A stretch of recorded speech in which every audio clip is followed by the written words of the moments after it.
27th, philosopher Sant Shri Gnaneshwara and Sant Shri Tukaram Endowment Lecture Series and Orientation Program 2022. 3-4 गोष्टी मी तुम्हाला सांगतो की शिक्षण कसं बदललं त्यानंतर. आणि म्हणून आज जर का आपण वर्तनवादी विचारसरणीचा आग्रह धरून मी सांगितलेले सगळे राक्षस, आणखी न सांगितलेले राक्षस, हे सगळे जर का कायम ठेवणार असू तर आपण आपल्या मुलांना कालबाह्य शिक्षण देतोय हे लक्षात घ्या. आपल्याला काल सुसंगत शिक्षण द्यायचं आहे. आणि मुलांच्या बाबतीत तर शिक्षण हे त्यांच्या भावी कालासाठी असतं. शिक्षण हे मुलांच्या भावी कालातल्या जीवनाची तयारी करून देणारं असतं. आणि असं जर का असेल तर ते मुलांच्या जीवनाला सुसंगत झालं पाहिजे. शिकताना पद्धत अशी असली पाहिजे की जी आजच्या जीवनाला सुसंगत आहे. म्हणजे जीवनात उतरूनच शिक्षण घेतलं पाहिजे. आणि उद्दिष्ट असं ठेवलं पाहिजे की उद्याच्या जीवनाचा अंदाज करून त्या दिशेनं शिक्षणाला वळवलं पाहिजे. एक उदाहरण देतो. आज मुलांना शाळा कॉलेजातनं एकाच पद्धतीनं आपण शिक्षण देतोय. म्हणजे मुलांच्या बाजूने विचार केला तर मुलं फक्त ऐकून शिकतायत. मग थोडेफार इतर गोष्टी त्याच्या जोडीला आपण देत असू. म्हणजे जेवायला मुख्य 1 पदार्थ आणि 4 पदार्थ आजूबाजूला हात लावण्यासाठी आहेत, तोंडी लावण्यासाठी आहेत. तसं मुलांना आपण जे शिक्षण देतोय ते जर का कालबाह्य झालं असेल तर ते बदललं पाहिजे. मुलांना ऐकून शिकण्यापेक्षा करून शिकण्याकडे वळवलं पाहिजे. प्रत्येक गोष्टी मुलांना अगदी इंग्रजी वाङ्मय शिकवताना सुद्धा फिजिक्स तर आहेच, म्हणजे सायन्सचे सगळे विषय आहेत जिथे करून शिकायला खूप वाव आहे. पण कला विभागातलेही सर्व विषय, मग तो इतिहास असो, भूगोल असो, मराठी असो वगैरे, हे सगळे करून शिकण्याच्या पद्धती खूप आता विकसित झालेल्या आहेत. आपण त्या जवळ केल्या पाहिजेत.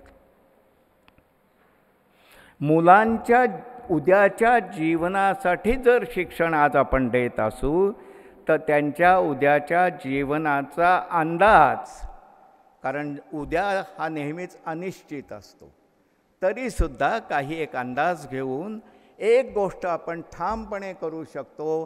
ती म्हणजे मुलांना विषय शिकवण्यावर फार लक्ष केंद्रित करण्यापेक्षा मुलांना आपण शिकायला शिकवलं तर.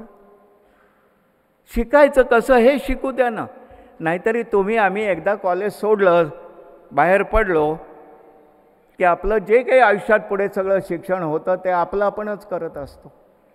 मग शिस्तबद्ध रीतीनं, शास्त्रीय पद्धतीनं मुलांना शिकायला जर का आपण शिकवलं तर त्यांच्या भविष्यकाळची काळजी आपण घ्यायची गरज नाही, ती मुलं त्यांची घेतील. हे अधिक वास्तव आहे. हे अधिक जीवनाला सुसंगत आहे. आणि ह्या सुसंगत अशा नव्या विचाराची सुरुवात 1950च्या दशकात झाली. एक गोष्टच सांगतो छोटीशी. 1956 सालच्या सप्टेंबर महिन्यामध्ये 10, 11 आणि 12 तारखांना अमेरिकेमध्ये एक खूप मोठी 3 दिवसाची विचार करणारी, काय त्याला म्हणू, शिबिर भरलं. अत्यंत वेगवेगळ्या क्षेत्रातले महत्त्वाचे विद्वान तिथे जमले. मग ते सायकोलॉजीतले होते, न्यूरोलॉजीतले होते, अँथ्रोपोलॉजीतले होते, भाषाशास्त्रातले होते, अगदी आजच्या आर्टिफिशियल इंटेलिजन्समधले सुद्धा होते. आणि ही सगळी एकत्र आली होती माणसं काही एका वेगळ्या हेतूनी. तो हेतू त्यांचा एवढाच होता की ह्या आपल्या जवळच्या, एकमेकांच्या जवळच्या असलेल्या वेगवेगळ्या क्षेत्रांमध्ये कसलं संशोधन सध्या चाललं आहे, कशा पद्धतीनं चाललेलं आहे, विषय कसे वेगळे आहेत, कसे ते एकमेकाला जोडता येतील, एक ना अनेक विचार त्या संमेलनात होणार होते. पहिल्या आणि दुसऱ्या दिवशीच्या सर्व प्रेझेंटेशन्समधून तिथे बसलेल्या विद्वानांच्या एक महान गोष्ट लक्षात आली आणि ती म्हणजे अरे आपण वेगवेगळे विषय आहेत आपले संशोधनाचे, पण तरीसुद्धा प्रत्येक विषयाच्या अंतर्गत एक विषय कॉमन आहे आणि तो म्हणजे मूल शिकतं कसं. भाषाशास्त्रज्ञांनी विचार केलेला होता भाषा कशी शिकतायत, मानसशास्त्रज्ञांनी विचार केलेला होता मानस त्यांचं कसं घडत जातं. एक ना अनेक गोष्टी मी वर्णनात उतरत नाही. आणि म्हणून त्या 3 दिवसातला मधला दिवस त्यांनी निवडला आणि एक नवीन शास्त्राला जन्म दिला. त्याला आज आपण इंग्रजीत कॉग्निटिव्ह सायन्स असं म्हणतो, मराठीत त्याला मी आकलनशास्त्र असं म्हणतो. आणि ह्या आकलनशास्त्राचा जन्मतारीख आहे 11 सप्टेंबर 1956 आणि तेव्हापासून मूळचा वर्तनवादी विचार नाहीसा झाला आणि जगात या दिशेनं मुलाच्या शिकण्याच्या अंगाने शिक्षणाकडे पाहण्याचा विचार सुरू झाला.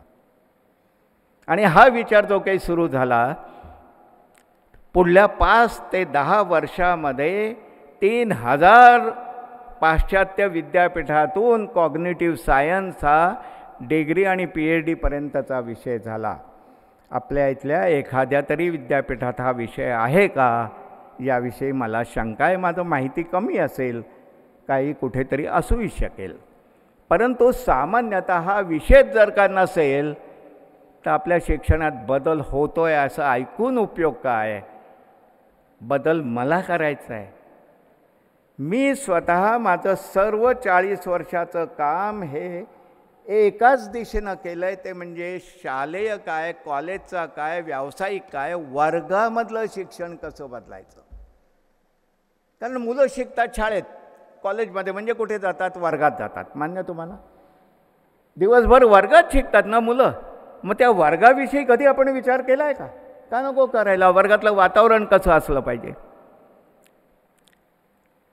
आम्ही अशा एका टोकाला गेलो की वर्गात बाकं हा सगळ्यात मोठा अडथळा आहे आणि आमच्या सगळ्या शाळांतनं बाकं काढून टाकली आम्ही. मुक्तता मुलांना मिळाली. पण हे सगळे प्रयोग पाहायला तुम्हाला मी आजच आमंत्रण सगळ्यांना करतो. माझ्या जंगलाच्या डहाणू तालुक्यात मी काम करतोय तिथे.